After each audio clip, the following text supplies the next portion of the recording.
Hello, hello. Thanks for joining me. Welcome to Smart Water Wednesdays. I'll be your host, Ben Coffey, and we have an exciting slate of information today. Today's topic that we'll be talking about is called regenerative landscaping. And I have with me a very special co-host today, my friend and your favorite, Chad Sutton, who you may remember from our days of Dropped. Chad not only won his first round, which was all California Smart Water Contractors, but then went on to win the championship, and he is the champion of all chopped land or all dropped land. So Ben, I wish that was true, buddy. I came in second place, and it haunts me to this day, and I will not let it go. That's true, Joe Jackson. I can't take Joe's thunder, man. That he deserves the title. He won it. I apologize to Joe. I got overexcited. I oversold. Okay, man. I like to pretend I'm the champion too. It's fine. There you go. Good catch. Sorry, Joe. Thank you, Chad. Chad, thanks for making time for us this morning. How you doing, buddy? I'm doing great. Thank you for inviting me as always. I am really excited about our guest today and the topic today. So let's jump in because this is good stuff. Let's just jump right into it. Do you want to do the introductions? Do you want me to? Please. Go ahead. Okay, so we have with us Cielo, who is from ReScape, Colorado, or ReScape, California. Now I'm stumbling all over it. ReScape, California. And he is the foremost expert, as Chad tells it, on a landscape principle that I really want to talk to my water nerds about. Cielo, welcome. Thanks, Ben. Yeah, great to be here. Excited to go through regenerative landscaping with you guys. Yeah. And before we start with that, can you tell me a little bit about how you got involved in ReScape? Your LinkedIn says a little something different. So can you tell me what role you play with them and how you got involved? It's been a while since I've done a LinkedIn update, but clearly. Anyways, yeah, so I started into the landscape industry in 2003 professionally, and went through several different certifications, et cetera. Ended up getting my contractor's license, becoming a landscape architect, and got some different irrigation association certifications, and really probably since college really nerd out pretty hard on irrigation specifically. And then welcome to the club. I know. I feel like I'm like welcome here. I was telling my wife last night like what this is all about, and she's like, really, like irrigation nerds? And I was like, yeah, right, yeah, they do exist. Oh yeah, there's lots of us out there. So one of my like great mentors through my entire career is somebody I met in college, and he was out, but Aaron Majors, if any of you guys know that guy. So I'd meet with him maybe once a year, twice a year for lunch and just chat. Anyways, at one point, he just reached out and he said, hey, I want to recommend you for this board. Are you interested? And I said, oh, heck yeah, because I'd been to several of their conferences. And then the executive director already knew that I teach at American River College, and they were revamping all their trainings to make them more consistent. And so when we talked about joining the board, she said, would you be interested in doing our trainings? And I said, heck yeah. So I get this awesome opportunity to work with Chad and, Gachina and all these different landscapers throughout the state and sometimes outside state lines on training in regenerative landscape. So it's a really fun thing to be able to do. That is so awesome. Now, did I see on your LinkedIn that you are a Cal Poly product? Is that true? I'm a product of Cal Poly, yeah. So is a huge list of not only HydroPoint alumni, but my personal influences in all of this smart water management. Cal Poly and all of their wisdom has produced a lot of great water managers and has their fingerprints all over a lot of the stuff that we use and we teach. So yeah, it's great. It's a great course for that. The irrigation design course was the first one where I was like, oh my God, I might be a little bit smart. I might actually get this. I know. Like the rest of the classes, I was like, man, I'm having a real hard time. But irrigation was like, oh, this is neat. Nice. All right. So let's jump into topics today. I want to go ahead and bring up my PowerPoint here. Boom. Again, welcome to Regenerative Landscape or Regenerative Landscaping. This goes beyond water management. It is a full capacity kind of landscaping philosophy is what I would call it, where it is more about focusing on healthy, natural landscaping that inevitably reduces water because it's just part of it, right? We plant the appropriate plants, we take care of the soil. There are 8 principles of regenerative landscaping that I want to hear about, and I want to learn more about what's going on the full scope, because I get so involved in just that little microcosm called smart water management. Yeah, you got to remember the whole big picture, Ben.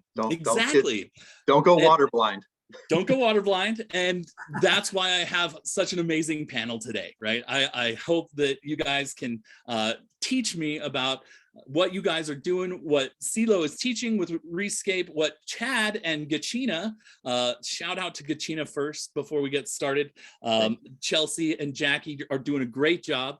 I see this regenerative landscape being a full Gachina principle. It is something that they bring to their customers, and they expand this philosophy in the marketplace. So the way I see it, Cielo has the mind share, and Chad and Gachina bring it to market. And so they're both super valuable perspectives on kind of what this is all about.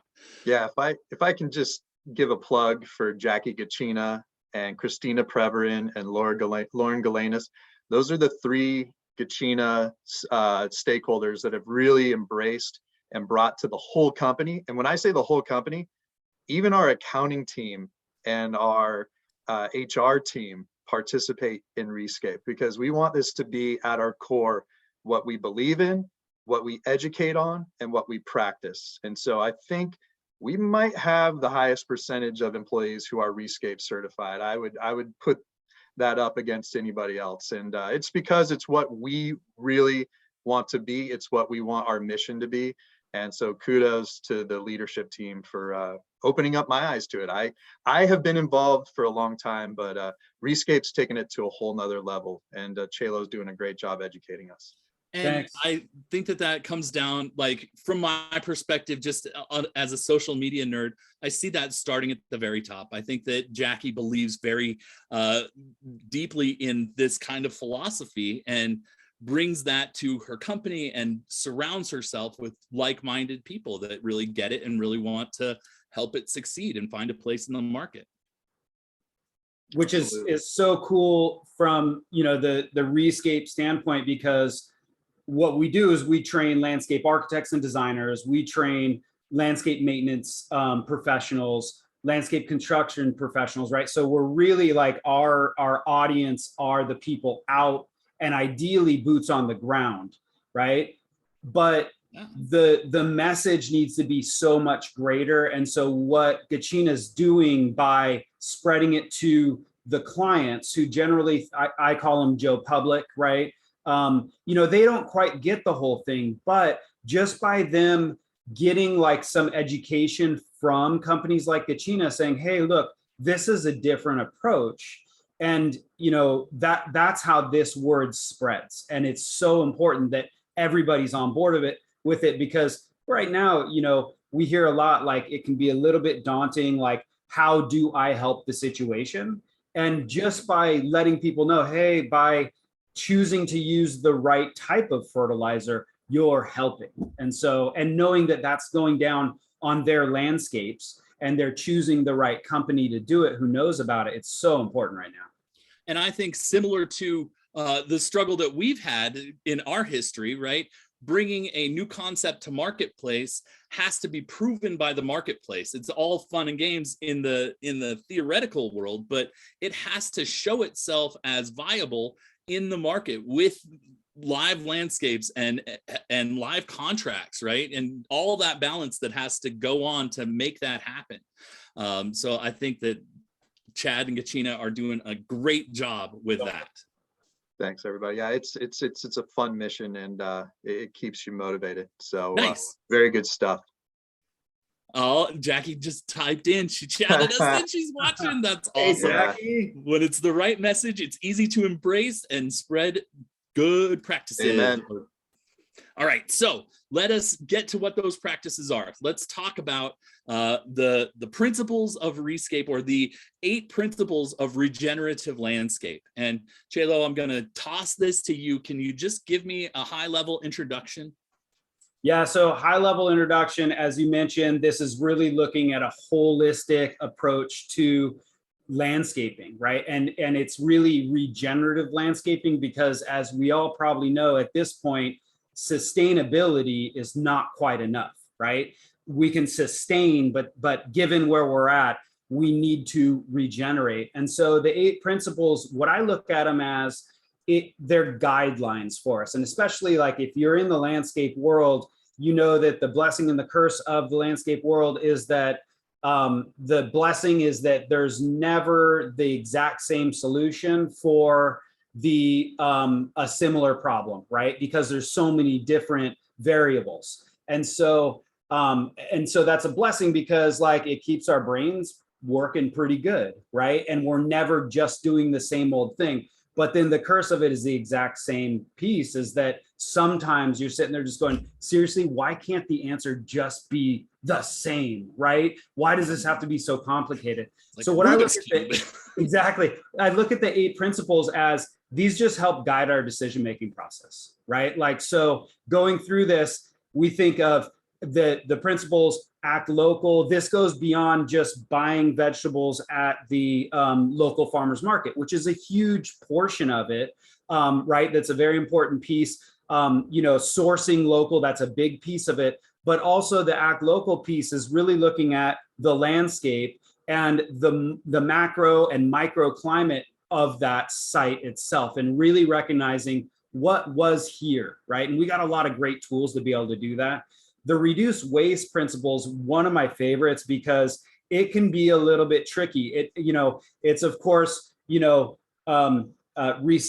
right? But utilizing salvage materials is so much more impactful than recycled materials. And I am in no way saying that like recycling is bad. What I'm saying is recycling is great, salvaging is better. And then in addition to that, things that tie into there with reduced waste is picking plants that mature into a size that's appropriate for the space. And when we do that, right, instead of the hedge effect where we want to screen, and so we throw, photinias at 4 feet on center, well, the result of that is that for the lifetime of those plants, they're generating way more green waste than we need to be regenerating, right?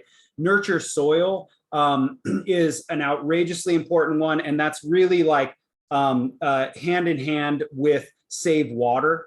Nurturing the soil is so important, and really looking at the soil food web, which is beyond just what's in the soil, right? There's the micro and macro fauna within the soil, but then there's also the portions of the soil food web that are actually outside of the soil, right? Our pollinators, our birds, all of those pieces, all of those animals that contribute to our soil health.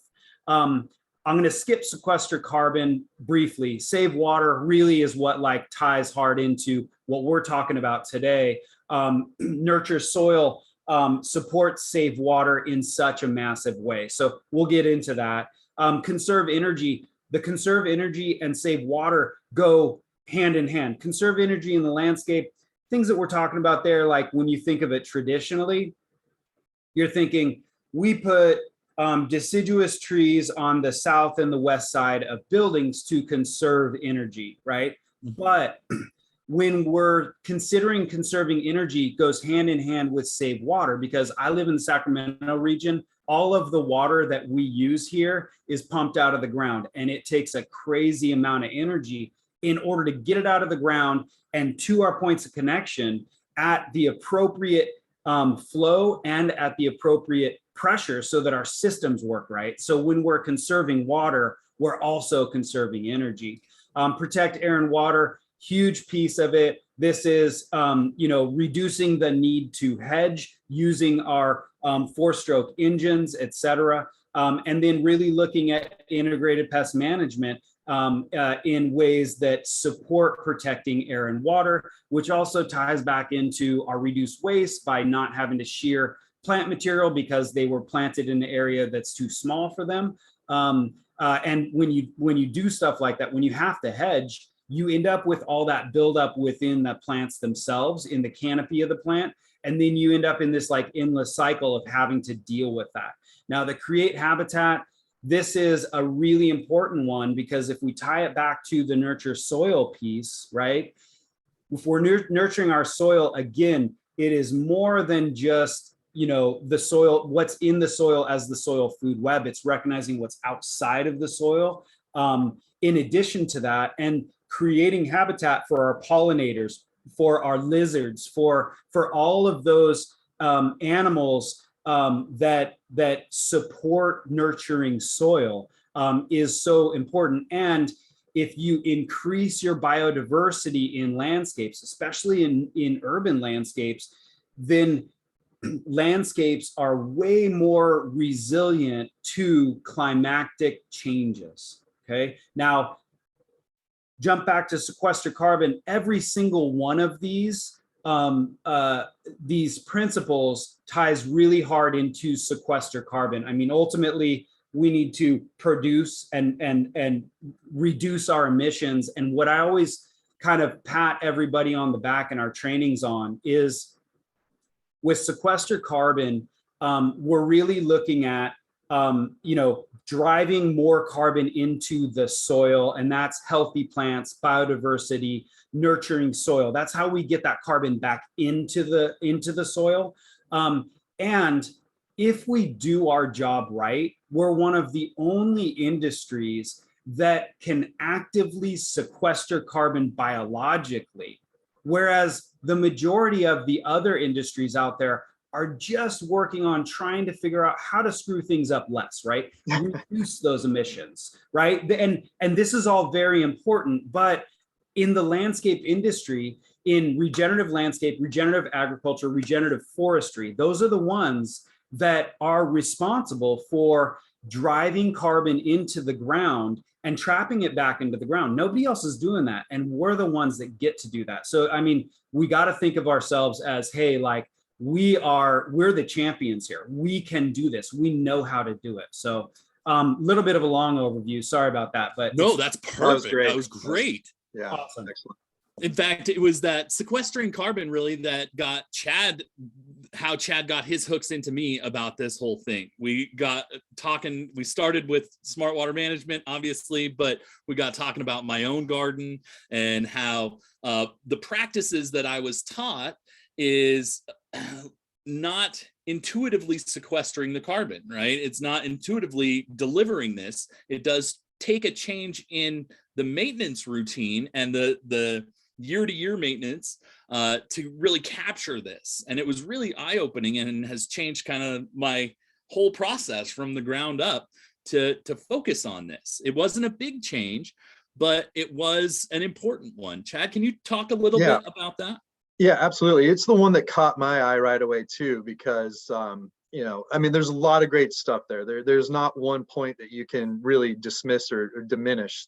You all have to take it in the big picture and how they work together. But the sequestering carbon, since it's such an important part of our battle against climate change, is the one that really made me feel like I'm doing something more than just watering plants. I am really actively helping fight this climate change that's really affecting our generation big time. And I'm sure a lot of people on this call right now are aware that the State of California Water Resources Control Board just banned irrigation on non-functional turf for commercial, industrial, and in different areas. And that is great. We are going to save a ton of water, and it is going to drive so much change. But what we've got to get off of is this, super overreactive cycle that we're on, where it's like, to save water, we have to kill off a bunch of grass. Let's think about the big picture so that we can keep a climate appropriate crop, we'll call it a crop. And let's get something in the ground that we don't have to rip out every time we have a drought. Because when we do that, what's going to happen? All this grass, it's going to die off. We're losing the carbon sequestration possibility. And grass is a great carbon sink. It's an excellent carbon sink. There's a lot of bad stuff that comes with it, all the emissions to mow it, all the synthetic fertilizers to keep it screaming green, all the water we waste on it. But the idea of a green carpet is what we need. We don't it's a huge crop, right? There's a ton of it there. Right. We don't want to plow it under. We don't want to let it die in the drought. We want to have something that's sustainable. So, and even better than sustainable, to Cielo's point, we want regenerative. So if we do have to go through a drought and cut back the water, it comes back as quickly as possible with the least amount of extra input. So that's what gets me excited. Totally, Chad. What I always try to get through to people is that, I'm in West Sacramento right now, and I'm seeing growth, and we're all seeing it everywhere. Yeah. And the really important thing we have to think about is, it is so important that our urban landscapes, those lands that we manage, right? It's so important that they are outrageously high performing, right? We have these open lands that literally, if I threw a ball hard, I probably couldn't hit it now, but I've got open space pretty close to me that's going to be filled with impermeable surfaces within the next 2 years, right? It's been taking on that water, right? And so now we're going to go 30 to 50% impermeable within that space. Now we're left with only this amount of room to be able to actually do the job that it's already been doing. And so I think that our urban landscapes need to be outrageously high performing, like the most high performing, because that's where the concentrations of the pollutants are. And that's where we need to just say, okay, well, natural lands are sequestering carbon at this rate. Our urban lands need to sequester carbon 5 times that. Love that. Love that. Let's get super high performing. I think that's a great way to look at it. Yeah, we can do better than just whatever grows wild. Yeah. And the one thing that I want, before we move on, I definitely want to incorporate the smart water management and talk about the piece that plays. But wait, Ben, we're going to talk about water? Come on, man. But before we do, I am definitely a pollinator bee nerd. I have my pollinator garden, and I just want to hear your guys' take on how this holistic approach protects the ecosystems, protects all of the elements, not just the water, but kind of that whole incorporating picture. Yeah. So well, I'll let Cielo give the big information. But I just want to say that we rob our natural pollinators of a good environment that they used to have. We take away their water source, right? It's just this arid area where they can't find a drink of water anymore. We take away all of their old established areas to have nurseries for their young ones. So we really need to just take a step back and realize how we're destroying their habitat and how we need to give it back. That's what I keep in mind. Yeah, I totally agree. And it can be challenging. It's a very delicate balance, I mentioned finding that perfect plant for that space. And it may not be that, it's the, Catalina cherry that, the Catalina cherry works perfectly for the space, but it is native to the Channel Islands and Southern California, as opposed to the one that gets much larger, which is native to the mainland. So there's this balance that we got to run, but anywhere that we can incorporate the pollinators, right, in improving that. And it is not, as you probably found, Ben, it's not hard to do. You use Cowscape as a resource, and you can, in California, and you can really see, okay, well, look, Achillea falls everywhere and throughout the United States, right? And that's a great pollinator plant. So you can incorporate that one everywhere. And then really simple things like throw a couple little rocks in here and there. And I'll tell you, like, the most exciting thing is when you design and build a landscape and then walk away and then come back a year or two later and you see a lizard doing push-ups on that rock. It's like, I did that. Like, I thought about doing that and it worked, right? Like, it's really exciting. It's not hard to do. It just takes, hey, here's some principles. How do we incorporate as much as we possibly can? I love it. That is awesome. So the final piece of the puzzle is the one that I have near and dear to my heart, and that is the water management component. I would love to hear both of you talk, but specifically at Chad, I want to hear about how you've worked and what special adjustments you've made in your irrigation philosophy and your water management philosophy as you've learned this ReScape way of seeing things. Right. Yeah. Great question. You know, I've been a huge proponent of smart irrigation and specifically smart irrigation controllers for over a decade now. And when I saw that ReScape principle and it talks about save water and it says, and also a smart weather-based irrigation controller right in that main section about, you know, the short definition of what saving water is all about, it really resonated with me. And I'm glad that ReScape sees the potential in weather-based irrigation controllers to help save water. You know, when I got started in this industry, I was dealing with controllers that, you know, were mechanical. You know, they were glorified timers, right? Monday, Wednesday, Friday, 8 a.m., 30 minutes, right? Over and over and over again until somebody remembered, hey, we got to go change this thing because it's way too dry or it's way too wet. And so for me, what I really recognized is that, you know, there's got to be a better way, a smarter way. So when I saw weather-based, ET-based, cloud-based irrigation start to come into the mix, I recognized right away, and I found that ReScape aligned with my beliefs very, very well. And so I was quick to adopt these principles. And, you know, when we irrigate in an intelligent way, it allows the plants to behave more like they would in nature. And that's the key. We are managing a landscape, but the plants don't want to be managed like people. They want to be managed like nature intended, right? So if we want to truly have regenerative landscapes that are drought tolerant and can bounce back quickly, we've got to have a watering plan that gives them that natural ability to grow how nature intended, right? So for example, if we want to make sure that the root profile grows as vigorously and as deeply as it can, we have to water deeply and infrequently. And we did not do that in the past. We love to top off the tank over and over and over again, because when I show up on Wednesday, I feel good if I see wet soil, because then I know the sprinklers ran and I can go home and know there's not a phone call coming about an angry, you know, incident from a client, right? And so it's really about changing our mindset. And I've got a funny story. I was talking to one of my coworkers the other day, and he was like, man, when I first set up a WeatherTRAK and I said the roots were 12 inches deep, which they were 12 inches deep, and I let it come up with its automated program, it only wanted to water like every 8 or 9 days.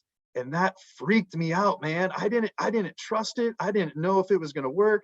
I had to sit there. I was so worried. He's like, but the plants look great. Things were thriving. It didn't need that frequent watering. And at the end of the day, myself and other people come to realize that, yeah, we've been doing it wrong. And it's not what nature intended. And when we just keep topping off that tank, and then we get to 2-day-a-week restrictions or no water at all, we have no chance of having a regenerative landscape. It's going to die. And then we're going to tear it out, and then we're going to do it all over again. So we got to get off that treadmill, right? So which has a huge cost, not only financially, but to the environment and the ecosystem and like the whole process. Right. that carbon sequestering is compromised when you do all those types of projects. Like the whole thing is about a permanent but smart landscape, right? Right. And old technology, and I'll leave it at this because I could go on forever. You guys are gonna have to pull the plug on me. But nope, we're good. Lead me into my next topic. Yeah, it's one of those things, like most people on older irrigation controllers, they didn't even know that there was like a day skip function, right? It was like, what day of the week do I pick? And a lot of people just felt like I've got to pick at least one day, right? So you saw a lot of native plant material or low water plant material that was getting watered every week, regardless of what the weather conditions were. Yeah. And that made a lot of people shy away from really low water native stuff because they didn't want to get watered every week. It wanted to get watered, every 14 days or every 21 days when it's cool. And so a lot of the old technology did not lend itself to us having very low water or native landscapes at all. Yeah, it freaks people out when they look at the WeatherTRAK schedule and it's set to water once every 5 weeks. Like you couldn't even do that with an old controller. So the mindset isn't there for most irrigation guys. That's totally on point. I love that. I have a question for Cielo, actually. Do it. Cielo, what in the founding principles of ReScape made someone choose to include a smart weather-based irrigation controller in the save water category? Was there a discussion that you can recall or some thinking that said this is important? The writing of the principles happened just before I came on board, and actually I'm so glad that the sequester carbon hooked you, because it was previously 7 principles, but everybody realized, hey, like this all contributes to it. So I wasn't part of it, but you have to use them. I think that you in order to do it effectively, you need that flexibility and you need that ability to really fine tune things, and to be able to do it over time. It's not everybody wants to set it and forget it, but it just doesn't exist. That's not it. It's not how nature works. And if you're trying to replicate it, then there's no like magic formula for it. It's diligent work and really amazing tools. So including those types of controllers is absolutely mandatory. And I think, like I've told you this before, that even if I'm designing and building a landscape that's like 500 square feet, they're still getting an irrigation meter. Like they just get it because that's how you catch emergencies. And it's a very inexpensive way to be able to do it. So they just get it. It's just, here's what you get, guys. It's a great point. A small landscape can waste just as much water as a big landscape. Oh, a leak's a leak. So, totally. Yeah. Exactly right. Great point. Great point. Yeah, in fact, some of our biggest water bill surprises in the past have come from small landscapes because people don't pay as much attention to them. So yeah, definitely a lot of waste that can be discovered there. Yeah. I love that. Thank you so much. So I do want to satisfy the water nerds out there. We're going to have one quick WeatherTRAK discussion. I chose a feature that I think is very in line with this conversation, and Chad is going to wrap it up and tell us how our custom crop coefficient, which is an often overlooked feature that I don't talk much about, but I think is super cool. It is the deep end of the water nerd pool, but we have a feature that fits in well with this conversation. We call it custom crop coefficient. To kind of frame it up for you, we're talking about that unique WeatherTRAK scheduling engine, or automated by WeatherTRAK, that uses calculated depletion for every station, right? And the way that we do that is we combine weather information with on-site information to create an optimized irrigation schedule for each station individually. Now, today, what we want to talk about is focused on that plant, right? And this is has been a recurring theme today, but in WeatherTRAK terms, when you select a plant type, we are setting the crop coefficient. So we want to talk about that word called crop coefficient for a second. That is basically the amount of water that any individual plant needs in response to ET. That is to say that your grass needs a different amount of water than your shrubs need, right? Your apple tree needs a different amount of water than your oak tree. And so it is very specific. It is something that WeatherTRAK, bless their hearts, they made it as easy as they can make it. They do plant type by category. And so for people who don't nerd out at this level, go in that direction makes it easy to just quickly identify and get in the right ballpark. We do have a feature that we want to jump into called custom crop coefficient. Now, if you don't want to take what WeatherTRAK says is the coefficient and you want to control it yourself, WeatherTRAK has a way to do that, and we call it custom crop coefficient. You can set a custom value. And so for this, I'm going to real quick bring up my WeatherTRAK screen here. While you're doing that, Ben, can I just add a little bit of color here? Please. Okay. The color is green. And the reason why it's green is that's what most of us are looking for when we look at health of plant material and quality. We want to see that the correct color. Now, it's not always green, right? I'm simplifying things, but you know, the nice thing is that a lot of times we don't know how well a plant can actually thrive with just a standard crop coefficient assigned. And we get a lot of our reference material from good old WUCLs, right? Water use classification of landscape species. And that classification in and of itself is a range, right? So that range affords us the opportunity to either go at the very high end of the point. So let's use a low water plant, right? It could be all the way down at 0.30 or all the way up to a 0.49 crop coefficient, meaning that it uses 30% to 49% of what the maximum plant would use. And in this case, we go with cool season turf, very well watered. And when I say well watered, easy for me to say, it is slathered with water, and it's grown in full sun, and it's in a very nice growing condition. And so with all of that in mind, we very easily could walk it down to the low end of that crop coefficient and still have a nice green color that we're happy with. So just wanted to point that out. I love that. That is exactly on point and exactly leading to what we want to talk about with this custom crop coefficient. So to Chad's point, that cool season turf that we know and love and is by far the most common setting that I see in WeatherTRAK is also represents the thirstiest of all plants, right?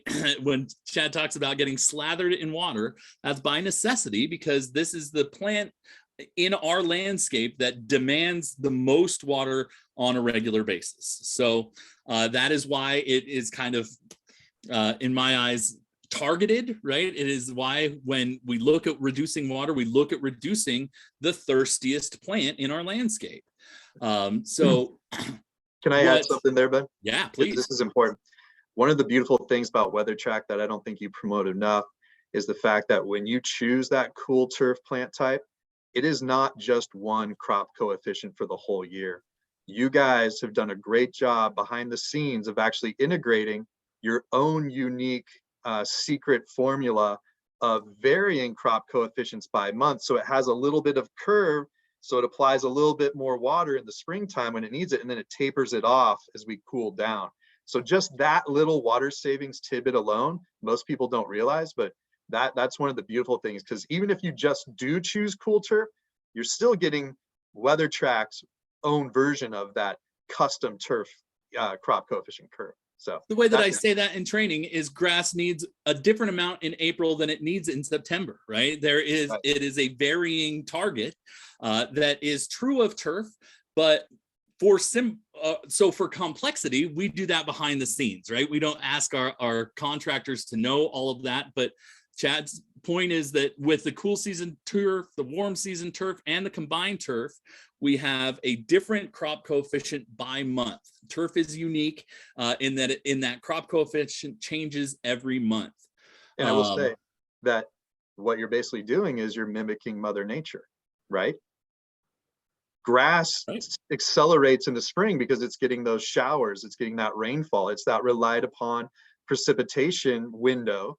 And so we're just helping, mimic and replicate what Mother Nature is used to doing. I love that. So, so the other side of that coin is our plant types, which have a set coefficient, right? It is the same for all 12 months. And so everything other than turf, we just put in a coefficient, and that's what we use. We do the math with, right? That is our multiplier when we get ET. So what I wanted to talk about today is this great feature called custom crop coefficient. If you are nerdy enough to want to take control, and really what I do is test, right? I try and, to Chad's earlier point, test what crop coefficient is so I can push it down to the bottom of the range rather than the top of the range, so that I still get all the plant health, I still get the routine that I want, but I'm just at the border on the bottom, right? I'm right in between the beautiful landscape and the starting to look thirsty landscape, rather than beautiful landscape closer to the way overwatered landscape. And so with this custom crop coefficient, I can do that. I can go in and say, I want to try out what this zone looks like with this coefficient. And specifically with this ReScape and this regenerative landscape, I think that if I was doing a design and I was in Cielo's seat, I might choose all the same crop coefficient plants and put them on a zone, right? If you have the same root zone and the same type of water demand, you could put that all on one zone, water it all at the same time, and then choose for yourself what that crop coefficient is. Now, here's super nerdy. You can set the range from 0.1 or to 1.2. And Chad kind of discussed how that works, right? It's just a percentage of ET that is applied. For you WeatherTRAK nerds, just know that I can't give away the secret sauce, but no WeatherTRAK crop coefficient goes above 1.0, right? There's nothing beyond the 100% mark that WeatherTRAK uses, even the cool season turf in its thirstiest month. I will say that it does go above 80, but somewhere in there is where those thirsty months lie. And that's all part of the secret sauce. That is what I want to show you today, right? It's super simple. The demonstration is, if you want to play this game, if you want to control the crop coefficient, you would choose your plant type as custom A, custom B, or custom turf. And then you would come down to this not very often frequented menu on the program page called custom plants, and set up your own crop coefficient. So in our earlier example, you might have some plants on your palette that are at a 0.5, set them all there, and then choose a whole separate set of plants that use less water and set them at a 0.3, right? And find those healthy choice landscapes that are significantly lower and apply them. And then last but not least, the custom turf gives us the ability to go through, just like with WeatherTRAK, you can change that month to month. Now, this is where I'm going to bounce it back to Chad, because he is one of like 6 contractors I know that has actually used this feature and has a great story of how he used it, just to kind of put it all in perspective. Chad, can you tell us how you've used that custom turf feature? Sure. Yeah. When we were in the previous drought back in like 2015, and I'm sure Cielo, you remember, we were trying to figure out how are we going to hit specific percent reduction goals, right? The state of California gave us, you're 25%, you're 36%, you're 15%, depending on what water district you're in. That was tough. So what we looked at was, in specific areas, how could we meet that reduction goal based off of a 2013 baseline that we had to achieve. So if we said, if we wanted to water 36% less than we did in 2013, but we don't want to take the controller out of this automated weather-based irrigation pattern, let's just do the math. And I hate to break the secret, but irrigation is a lot of math. And so with that in mind, We just applied that specific percent reduction to that custom ET turf curve. And we basically figured out the percentage we wanted to do that would effectively make the turf go dormant. And we used a lot of information from the UC Cooperative Extension and their published studies on what crop coefficient cool season turf can be irrigated at before it dies. And so we used a lot of that information. We came up with our own unique custom turf crop coefficient curve by month. We saved a ton of water in the neighborhood of 35 to 40%. The grass went a beautiful California brown. And, you know, at the end of that experiment, when they took away the water restrictions and the rains came and we watered it appropriately for the healthy, you know, 0.8 crop coefficient for cool season turf, we saw the grass come back vigorously. We only had to reseed in about 10% of the areas. And so we can effectively manage these droughts without killing the turf completely. We could achieve the governor's goals without banning irrigation on non-functional turf if we do it in a smart way and we use the technology and tools available to us. That is the whole message right there. Like that is a mouthful. Thank you, Chad, for summarizing it so well. Before we wrap this up, and I'm way over time, thanks for staying long, but I just can't stop having this conversation. I just want to give it to you, but first I want to read the chat. One of my favorites from Florida asked if you guys would be willing to help train in Florida to help bring this principle across the country. If you're willing to make a stop in Colorado, I have a place for you to stay here too. Yeah, actually, you know, over the last couple of years, these trainings have been primarily, obviously, in California, started in the Bay Area, and we're spreading. Our goal was to make sure that the trainings were really effective, and so needed to go through them, revise them, etc. Ultimately, the goal is to spread, and we've had a lot of interest in actually Boulder, Colorado, been talking to them, and then people out of Idaho, all over the place. And, you know, we're all on the same team here. We just have to spread this word. So yeah, anywhere that is the goal, is to be able to go nationwide with it and let everybody know. Yeah, and while you say that, I'm going to share my ReScape slide again, because it has the ReScape website that I would point people to, right? If you have questions about this specific topic and want to participate in this specific conversation, rescapeca.org is where I got all of this information, and is where my limited knowledge began. And it's a great place to get involved and start to have that conversation yourself. And I just threw into the chat the best email to reach out to be able to, you know, do these inquiries. Perfect. Awesome. Okay, so now we are wrapping it up. Let me go to Cielo first. Do you have anything that you want to close with? Do you have any final thoughts on the matter?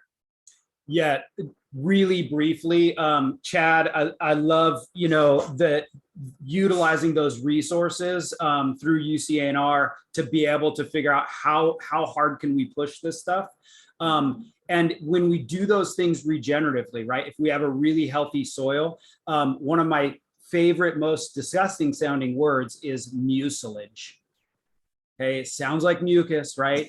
But it's one of the most beautiful things ever. In a healthy soil, when there's turf, there's this mucilage layer on the outside of the roots. And what ends up happening is when you stress that turf, that mucilage layer holds moisture directly around the roots, and it'll only happen if there's a good, healthy soil. So if you're dousing it with soluble salts, that mucilage layer doesn't exist, right? And so tying that in, that can help push that crop coefficient and tweaking it further and further down, and making sure that when you pull out of those situations, that you get the kind of results that you found. The I healthy just couldn't help but environment. share mucilage. Yeah, I love Mucilage. mucilage. The healthy environment will help us accomplish so many other goals, right? We can manage the water better if the whole ecosystem is in place. Yep, totally. Amen. Amen. Chad, you got any final thoughts you want to close us out on? Yeah, I just want to say thanks. This is a great partnership. I love discussing this, learning more. I always learn something on one of these webinars. And so thank you, Ben, for getting the good word out there. And Cielo, thank you for participating today. This was an excellent discussion, I believe. And let's keep it going. Let's keep the good work moving forward. Let's keep it going. And for closers, I would just say thank you both for making time. Thank you both for your wit and wisdom. And for the water nerds still listening, I appreciate you. And we'll see you on Smart Water Wednesdays next week. Take care. See you, everybody.